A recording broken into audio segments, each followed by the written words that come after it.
Live from KSAT 12, the Nightbeat starts right now. A sister's plea for help more than 4 years after her brother's murder. The potential game changer that she hopes will help solve the crime. Why is it happening? A community staple closing its doors. The problems putting the new Braunfels YMCA out of business. And the frustrations from some members. Plus, a convicted carjacker now headed to prison. The sentence that he'll serve for a crime that he committed as a teenager.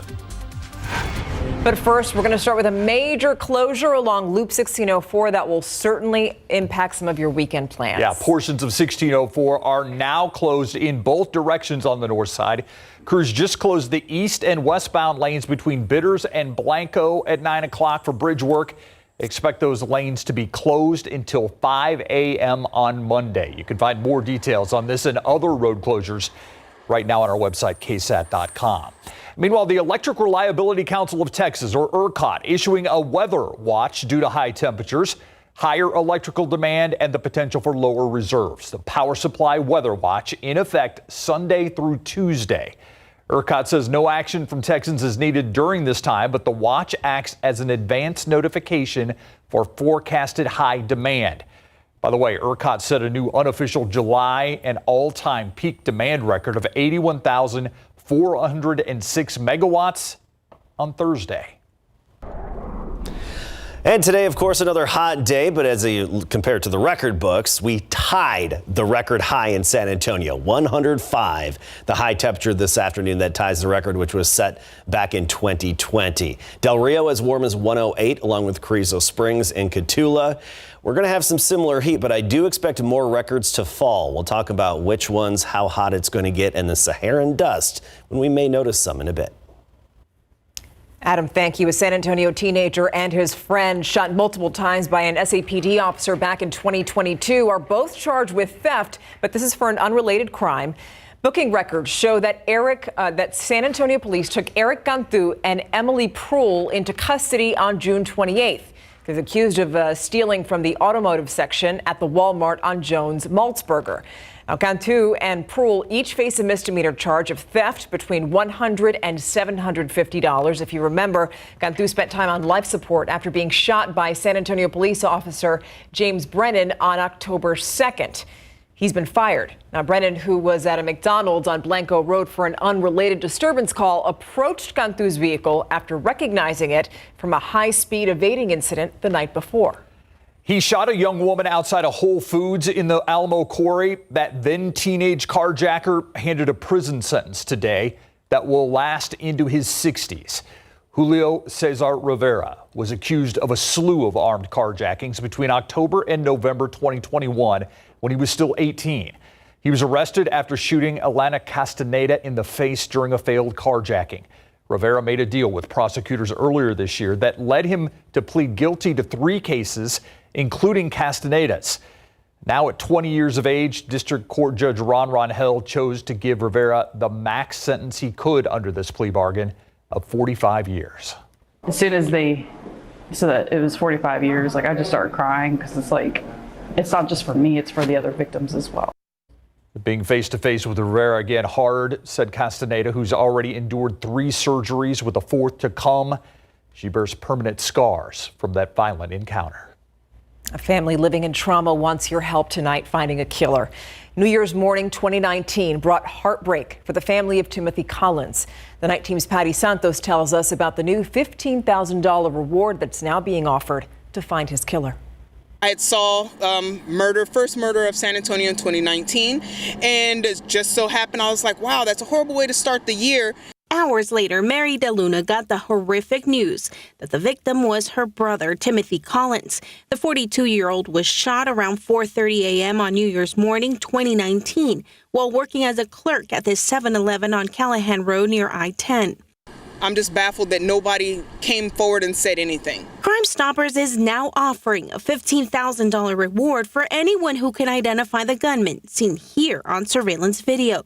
DeLuna is feeling hopeful. If somebody can actually identify him, I would like to give that person a hug and tell them thank you, because it will give not just myself, but my dad is 84 years old. It will give him closure. and it will give us some time to actually really mourn and actually know that that person that did this is actually paying for what he did. New Year's, birthdays, and life without her baby brother are just harder. Every time I see something on the news, I think, could that possibly be the same person that did it to my brother? Patty Santos, KSAT 12 News. Family looking for closure. Well, a 20-year-old man is in custody tonight after leading San Antonio police on a car chase, then a foot chase that led to a standoff. It happened this afternoon at a home on Bernard Drive near Kingsborough Middle School. It's not far from Roosevelt Avenue and Stinson Airport. Multiple witnesses called the police and were able to provide a clear description of the suspect and his car. Responding officers pursued him driving at a safe distance while the helicopter followed overhead. The suspect then entered the backyard of a home after he crashed the car. Moments later, police surrounded the area and called in a SWAT team and a negotiator. Just a reminder, police would never, ever call you and ask for money or bank information. The New Braunfels Police Department wants you to know that. They want to make sure that you know that because several people called their department saying they're getting calls from a number that appears to be from that police department's non-emergency number. The person calling is claiming to be a detective with New Braunfels PD and then asks for the person's bank information. Now, no legit police department would ever do that, so it's a scam. It's a new bill that goes into effect this September, and it's expected to keep San Antonio in the game for major events for years to come. State Senator Jose Menendez wrote the Senate bill, which passed in this year's legislative session. It could lead to millions of dollars to upgrade and improve some of our biggest facilities, like the Alamo Dome and the Henry B. Gonzalez Convention Center. The bill allows San Antonio to designate parts of the city as project finance zones. The city then gets state hotel taxes from those zones to help fund huge projects. We could pursue 94 conferences that currently we're undersized for. And what do those 94 conferences mean in terms of revenue? They mean an additional $921 million and another additional 1.7 million visitors. The senator continues saying he would like to see the convention center add about 200,000 square feet. There's also speculation that the convention center has missed out on hundreds of millions of dollars in revenue due to its size. So next time you fly out of the San Antonio International Airport, you might see some construction. The roof in Terminal A is going to be renovated. It's getting sustainable materials aimed at making it more energy efficient and also to fix existing leaks. The Federal Aviation Administration sent that airport more than $2 million for that project. Construction is going to start this month, and it should be finished by March of next year.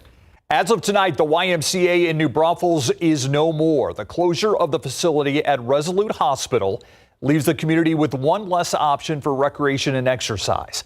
The 9 Team's John Paul Barajas spoke to management and local residents in New Braunfels about the decision to close the doors.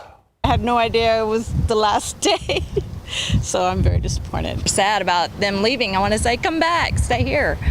So stay with New Braunfels. A community convenience now closing up shop. Friday marks the end of operations for the New Braunfels Family YMCA. This is the perfect location to work out from this area and the only facility really on this side of town. The most comparable facility is probably Dots Rec, but with New Braunfels traffic and everything, it's gotten to be a much longer trip, so it's probably about 20-25 minutes over there. The YMCA's closure means more than just a nearly hour round-trip commute to a gym. It limits the number of places for aquatic exercise and rehab. And I really have to be in water to do my exercises because I have bone-on-bone knees for 15 years because I spend an hour and a half walking in the water. I can't walk on land for 5 minutes. Members we spoke to say the nearest facility with a pool is already crowded, and they worry this closure will only add to it. Veronica Wong-Rizzo with the YMCA says studies showed the facility's operations were not sustainable. The lack of the facility that we were in didn't quite lend itself to continue to expand our programs to attract, what the Y is known for, families, children, and youth. Wong-Rizzo adds the YMCA will still offer a summer day camp at a local church and after-school programs at area schools this fall, but it will do so without its own physical space. I'd like to see the Y come back bigger and stronger for, families, like they say. John Paul Barajas, KSAT 12 News. 2 special sessions down, at least one more to go. The Texas Tribune is reporting that Governor Greg Abbott plans to call a 3rd special session this fall. If you remember, he called lawmakers back to Austin twice this summer to work on property tax cuts. And we told you last night that both the House and Senate came through on that, passing an $18 billion package. The governor is expected to sign that. Now, as for the next special session, stay tuned, because the governor's office says that it will include, quote, other items. Now, people are speculating that those other items includes one of the governor's other campaign promise, and that is school choice. Now for a look at some of today's big headlines in your Nightbeat News Flash. Senator Ted Cruz outraised. His campaign says it raised about $4.4 million for his reelection in the second quarter. But one of his Democratic opponents, Colin Allred, says he raised $6.2 million in a little more than 2 months, so that amount could go up. Cruz, a Republican running for a 3rd term in the U.S. Senate. In May, Allred became the first major Democratic candidate to announce a run against Cruz. State Senator Roland Gutierrez actually joined the Democratic race this past Monday. A New York architect accused of several unsolved murders now in custody. Police arrested 59-year-old Rex Heuermann yesterday. He's believed to be responsible for the deaths of at least 3 women dating back to 2009. Investigators say that they actually matched his DNA from a pizza box that he threw out to DNA that was found on human remains. The effects of last month's debt ceiling deal will be felt at the Centers for Disease Control. The agency stands to lose almost $1.3 billion in funding due to budget cuts. That money was initially allocated through COVID-19 supplemental funding. And that's a look at your Nightbeat News Flash. Coming up, preparing for a potential strike, the step that UPS is taking to keep its trucks moving before thousands of workers could walk off the job. Plus, a new plan for student loan relief, the borrowers who will get a break, and how the White House plans to make it happen.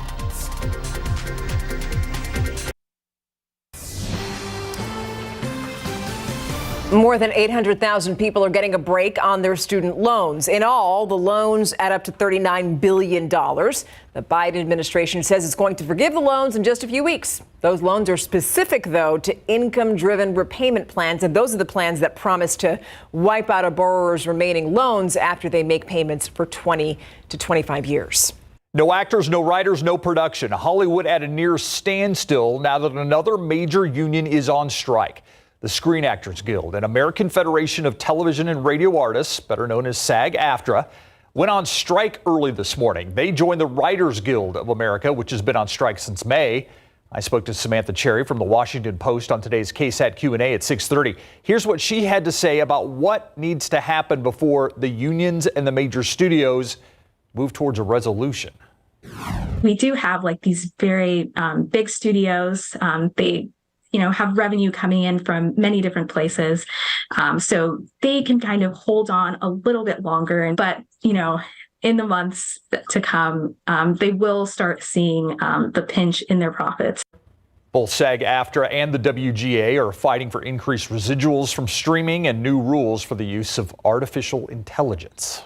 Meanwhile, more workers could hit the picket lines in just a matter of weeks, and this can actually affect you directly. The union that represents UPS workers and UPS, they couldn't agree on a new contract. We've told you that already. Now, union members say that if that doesn't change by July 31st, its members are going to strike starting August 1st. Some experts say that could cost the U.S. economy big because of labor disruptions. Small businesses, for example, online retailers, they would be hurt the most. Now UPS says that it's training non-union employees in the event of a strike. The shipping company says that this is only temporary and not an effort to end negotiations. All right, it's very warm out there, and yesterday Adam Caskey and I began the discussion on where we would go in the United States to stay cool. Duluth, Minnesota. I said Cutbank, Montana, and we actually had somebody tweet us with their own suggestion. Was it Glenwood, Minnesota? something like that. Glenwood, Glendale, I forgot. But there is some cooler weather out there. And what's interesting is there's actually some cooler than average air out there right now in parts of North America. So let's get right to it. Taking a look at our high temperatures today. We talked about here 105. Good chunk of Texas, triple digits. El Paso, 107 today. Dallas was 103. Phoenix, Las Vegas in the 1 teens, basically. Well, Vegas was 111. Phoenix was 116. Heat high spread across the southwestern and southern U.S. here, including Texas. A little different story, though. You head up to Canada. Now, I know it's Canada, but remember, it's still July and summertime. But there is below average, cooler than average temperatures in central Canada right now. These are the high temperatures today. 66 in my favorite city, Saskatoon, Saskatchewan. I could say that all day long. Saskatoon, Saskatchewan. Look at Churchill today, 46. Of course, that's an influence from the cold waters of Hudson Bay, but there's some cooler air out there, and these were the high temperatures today. You could actually argue this is a little piece of the polar vortex, which does exist in the summertime in the upper levels of our atmosphere. It's just not as pronounced, and sometimes it's hard to even see, but that's dipping southward, and that's going to continue to push southward. So we have the heat high over here, and it's really anchoring itself over the western U.S., but we can call this the cool low, if you will. And that cool low is going to dip into the Great Lakes region. I was looking at the forecast for Chicago area early next week, Tuesday, total sunshine and in the 70s for high temperatures, upper 70s. And that's below average for them. And that's with sunshine. So that's what influence that is having. You can get a quick plane ticket to maybe somewhere around the Great Lakes.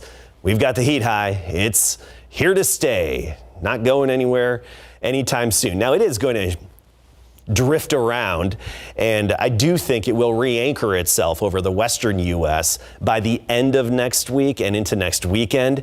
And there is the off chance that in the long term, we're talking 10 days from now, maybe we'll get into a flow where it could introduce a stray shower or storm, but nothing within sight yet.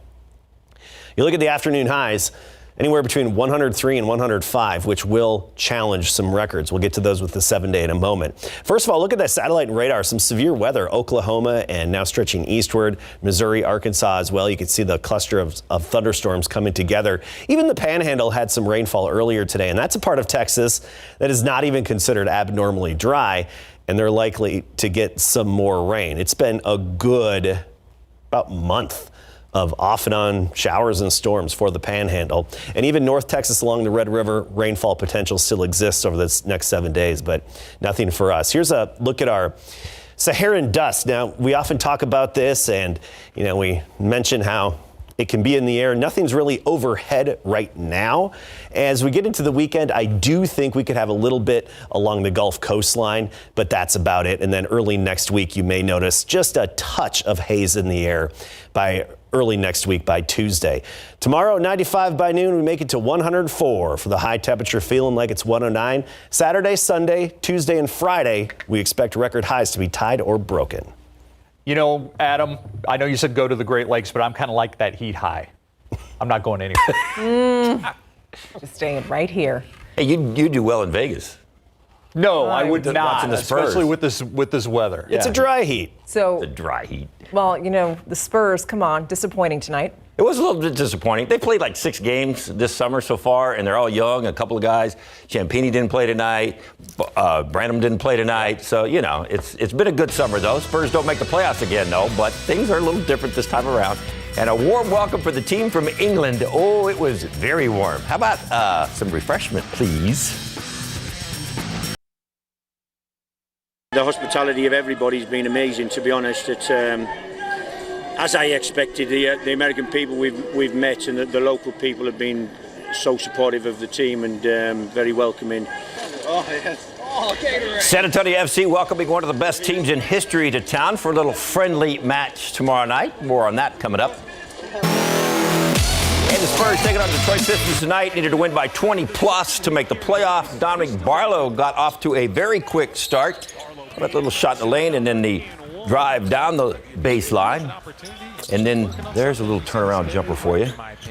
And Sabari, right, down the lane. Remember, he's a Longhorn rookie. Just signed him to a 2-way contract. Longhorn got that bucket and fouled. And more Barlow, the big follow slab. He had 9 points, 3 boards in the first quarter. Spurs were up at the half. Taking to the fourth quarter, this one was tight to the end. Sidi Sissoko down the lane. What's this? Oh, a nice pass, nice feed. Gotta love that. One of the best games of his summer. 6 points, 5 rebounds, assist, a steal, and 2 blocks. Looked like the Pistons were running off with it, but under 20 seconds to go. Barlow coming up with the follow and the foul. This guy had a great night tonight. 19 points, 11 rebounds, but not quite enough. Pistons win it 79-73. During halftime, we got a treat. We heard from Victor Wembanyama about his trip to Vegas. Very enriching. I learned a lot in just 2 games. And also, it was really a fun time. You know, the crowd was here. The arena was packed. I feel like it's all of us, my teammates, my coaches, the fans. We all learned a lot, and it's promising for the future. That first night, every time you touched the ball, fans were screaming your name, yelling for you. What was that like? Special, you know. On the first night, I couldn't really hear anything, you know. But I realized that whenever I got the ball and I squared up for my one-on-one, I had like people starting to cheer. That felt really special. And he is special. Hey, what a huge night for SAFC and soccer fans around San Antonio and South Texas. You are looking at one of the most historic teams to ever take the pitch. Sunderland AFC. They were born in England way back in 1879 and 1890. They won a championship and have since become one of the most successful English clubs in the history of soccer. Now they are on a U.S. tour starting here in San Antonio. That is the usual South Texas warm welcome, hospitality, and triple-digit heat. What's different for us is the heat, obviously. It feels like when you come out of an air-conditioned hotel or vehicle and you step out into what feels like an oven. It's different for our footballers. We don't have weather like this in England, so it's a challenge to the players. SAFC gets a little break from conference play with this friendly match. They're looking forward to playing a high-caliber team with such a rich history. Sunderland also bringing a few fans along for the fun. They even showed up for practice tonight. I think you come into the best feeling USL Championship. So they get to also experience what we have here, what we're building here, our fan base here, and experience our players too, and the quality that we do have here too. So I think it's great. Fantastic. That's amazing support to come over from that distance. It's amazing to see, and it just adds to the atmosphere that we already have here in Toyota. The best fans in the league. So it'll be an exciting game and a great opportunity for everyone. The good news is by 8 o'clock when they start this thing, the sun will be going down, and maybe it won't be in triple digits for them tomorrow night.